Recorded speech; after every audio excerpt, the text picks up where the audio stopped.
Bismillahirrahmanirrahim. Assalamualaikum warahmatullahi wabarakatuh. YouTuber yang isinya sampah, yang tidak ada pesan akhlak, tapi banyak follower, banyak penonton. Kita tidak tahu apa yang dicari sebenarnya. Nggak bagi-bagi giveaway, tidak, karena itu pembodohan. Memang saya ngelakuin ini buat kalian, bosku, buat bantu kalian. Saya juga nggak mau bilang bantu, tapi intinya itu meringankan beban kalian. YouTuber yang isinya baik, lalu kemudian hasilnya membantu orang susah, kemudian tidak ada unsur tipu, tidak ada unsur menganiaya orang lain, di dalamnya ada unsur ta'awun, tolong menolong. Maka dalam Al-Quran kita disuruh wa ta'awanu 'alal birri wat taqwa, tolong menolong dalam kebaikan dan ketakwaan, wala ta'awanu 'alal ismi wal 'udwan, jangan tolong menolong dalam permusuhan dan dosa. Rajin sholat itu tidak menjamin orang masuk surga, dan rajin sholat itu tidak menjamin orang itu baik. Bodoh. Selama ini orang menyepelekan sholat, sehingga ketika kita mati menghadap Allah, satu-satunya amal yang akan kita bawa pertama kali ditanya, inna awwala ma yuhasabu bihil abdu yawmal qiyamah, yang pertama kali dihisab, ditanya, disoal dari seorang hamba pada hari kiamat adalah sholat. Ketika ditanya, dibuka buku catatan, apa yang kau lakukan? Sholat tepat waktu. Nama Baim Wong tengah menjadi perbincangan publik. Pasalnya, masalah terakhir yang menghebohkan adalah sindiran Nikita Mirzani di media sosial. Meski tak menyebut nama secara belak-belakan, tak sedikit netizen yang menduga kalau semua tulisan Nikita Mirzani itu ditujukan untuk Baim Wong. Akan tetapi, hal yang sangat mengejutkan dari Baim Wong adalah dia tidak pernah dendam kepada siapapun, sekalipun kepada orang yang menyerangnya.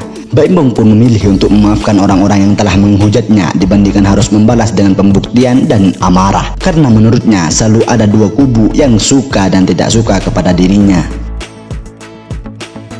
Saya selalu balik lagi ke agama ya. Aduh kasihan, takutnya kalau memang itu tidak benar, takutnya dosanya ke dia. Udah kita ampunin aja. Itu rasanya jauh banget dibandingkan kita frontal. Kalau misalkan itu tidak benar, dimaafin deh, kata suami Paula Verhoeven itu. Gue ngomong gini bukan sok-sokan, karena itu yang paling tenang ketika kita menjadi manusia. Akan ada selalu dua kubu, suka atau tidak. Kita mau sampai kapan mikirin? Kalau misalkan dua kubu itu berseteru, ya mudah-mudahan balik lagi, maafin deh. Lanjutnya, Ampun, saya bilang, saya harus ngomong panjang lebar dari tadi saya ngomong ini sampai sekarang ini, karena saya mau tidak memperkeruh suasana. Selesai di sini aja. Kalau mau nonton, kalau misalnya itu berlanjut ya terserah. Saya sih nggak ada dendam saya lagi ya. Intinya itu mengklarifikasi dengan cara kita lah. Cuman sekali lagi ya, garis bawah, tidak ada dendam sama sekali. Makanya kalau Paula itu saya lebih seneng kalau dia itu tonton aja sayang, saya bilang. Karena takutnya juga persepsi orang jadi beda-beda ya. Bodoh kalian yang masih kasih lope-lope ke itu laki. Bodoh, berarti kalian itu berhasil dibodoh-bodohi. Congratulations. Yang enggak, no wonder kalau kalian bodoh beneran dalam hidup. Selamat. Cara menghilangkan hasad yang pertama, doakan orang yang dapat nikmat itu supaya dia istiqomah. Bangun malam, tahajud, ya Allah, aku hasad kepada si fulan karena jabatannya tinggi, karena hartanya banyak. Tolong badikan hartanya itu supaya dia bisa berinfak dan sedekah. Coba nanti malam. Memang di awal-awal waktu kita doa itu doanya khusyuk, tapi lidah kita rapat. Ya Allah, sakit betul hatiku selama itu. Panjangkan umurnya. Coba nanti malam. Siapa ibu yang paling hasad, nengok dia, doakan dia. Nanti malam coba, bayangkan wajah. sementara itu sebagai istri, Paula Verhoeven hanya bisa memberi dukungannya kepada sang suami. Karena yang terpenting, keluarga terdekatnya paling tahu tentang mereka dibandingkan orang lain. Karena yang paling penting kan orang terdekat tahu kita gimana. Jadi kalau ada orang lain mau menilai apa, kita nggak bisa kontrol luar. Yang penting intinya kita gimana, pondasi kita gimana. Pungkas Paula Verhoeven.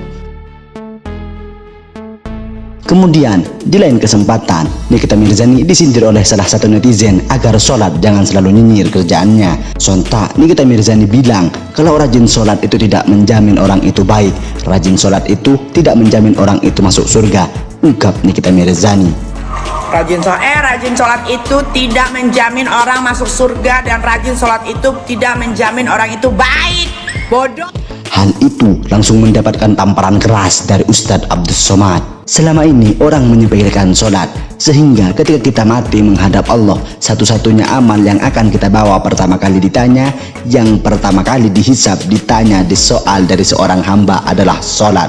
Tegas was. Selama ini orang menyepelekan sholat, sehingga ketika kita mati menghadap Allah, satu-satunya amal yang akan kita bawa pertama kali ditanya, inna awwala ma yuhasabu bihi al-'abdu yawmal qiyamah, yang pertama kali dihisab, ditanya, disoal dari seorang hamba pada hari kiamat adalah sholatuhu, sholat. Ketika ditanya, dibuka buku catatan, apa yang kau lakukan?